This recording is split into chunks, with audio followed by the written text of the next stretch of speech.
They look like werewolves, but are they? They stand at least 6 feet tall, covered in fur, and possess both a wolf-like head and the ability to walk upright. Whatever one chooses to call them, werewolf, dogman, or man-wolf, an astonishing number of witnesses across North America have encountered these creatures on roadsides, in the woods, and near their homes. They swear the unknown canines are as menacing as they are real. So, if these creatures aren't werewolves, what could they be? For hundreds of years, the area between the Tennessee and the Cumberland rivers at the westernmost edge of Kentucky has been said to be the home of a terrifying, unnatural creature. The beast of the land between the lakes is said to resemble a gigantic half-man, half-wolf that walks on 2 legs and has 5-fingered human hands ending in vicious claws. The creature is said to stand over 7 feet tall, with massive crushing jaws, glowing red eyes, and some even say a taste for human flesh. A widely circulated story tells of the discovery of the bloody scene inside the motorhome of a family camping in the area in the 1980s. Police found the horribly mutilated bodies of a visiting family lying in their blood-soaked motorhome, and the half-eaten body of the family's young daughter lodged in a nearby tree. The bodies were said to have been torn to pieces by an animal with massive claws. This incident was allegedly covered up by the authorities so it would not damage the tourist industry in the economically fragile region. Ever since the mid-1930s, a strange beast has been reported around Elkhorn, Wisconsin. Named for the location where it was most sighted, the beast of Bray Road has sparked fear in those who live in the area. While some remain skeptical, those who have seen it have no doubt about what it is. The creature is often described as a hulking beast, possibly a werewolf.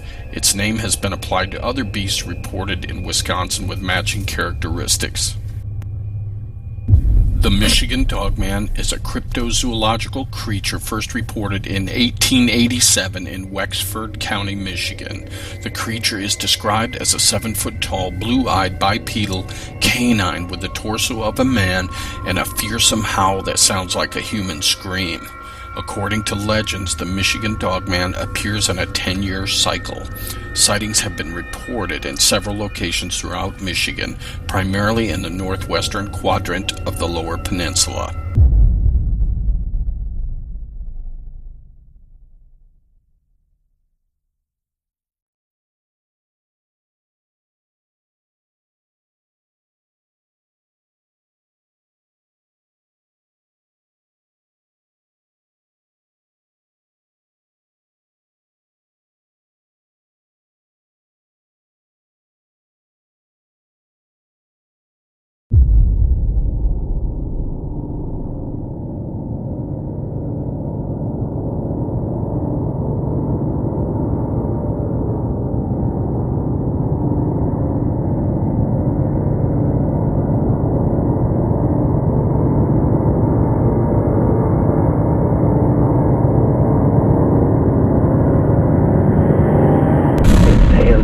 Got his back to me, totally black and massive built. I mean, basically like a bodybuilder. I knew what I was looking at, but I'm sitting there questioning what I'm looking at because there's no black bear or anything like it. I knew that's not what it was. I said, man, this ain't no bear. It was the biggest wolf we ever seen, man. The head on this thing was about 3 foot wide.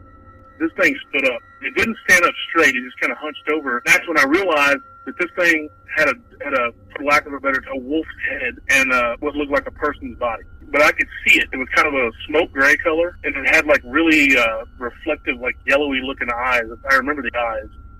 And his eyes, that's the main thing I'll never forget. Oh, never forget his eyes. Never forget his eyes. Whatever this thing is, it don't have knees like a human being does. This thing has hocks like a horse or a cow or a deer or something like that. That's when I raised my 7-mag out of 7-mag and fixing to shoot him in the face. And he took one leap and cleared, 30, 40 feet. I knew that a human being could not run as fast as this thing was running. And I just couldn't understand what this thing was. It's keeping up with my car. It's keeping up with the speed that I'm going at, and I don't understand this. I don't understand how this thing can be going and keeping the same speed as my car. And then the car's shaking, and when I say the car's shaking, I mean at this point, this thing has gotten a hold of the car, and it's shaking the car. I mean, just back and forth, shaking it and shaking it. Ran on all four around to my side of the car, and it's sniffing. You can hear it on the other side, and it's sniffing at that door. As we approach it, it's almost at the wood line. It's probably 4 feet. All I had to do was take 2 steps. It's in the woods. It's safe. Instead, it turns completely around, sees us, and starts charging. Oh, God.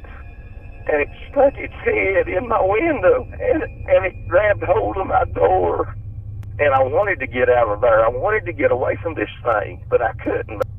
You know how people describe that breath as being kind of fetid, and it seemed like I could smell blood and maybe decaying flesh as it breathed on me. It was horrible.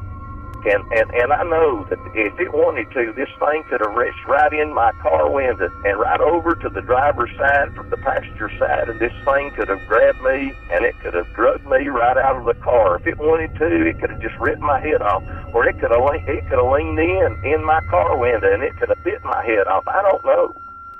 It started to turn its head, and it looked at me. I wish that I hadn't. I wish I'd never seen it. I wish I could erase the picture of what I saw from my mind, but I can't. Because what I had just seen ain't supposed to be real, but it is, I assure you, very real. This was a nightmare. Completely unexpected nightmare. This may sound harsh to some people. My suggestion to somebody that finds yourself out there with a weapon, this thing comes at you and you have nowhere to go, your best bet is to use your weapon on yourself.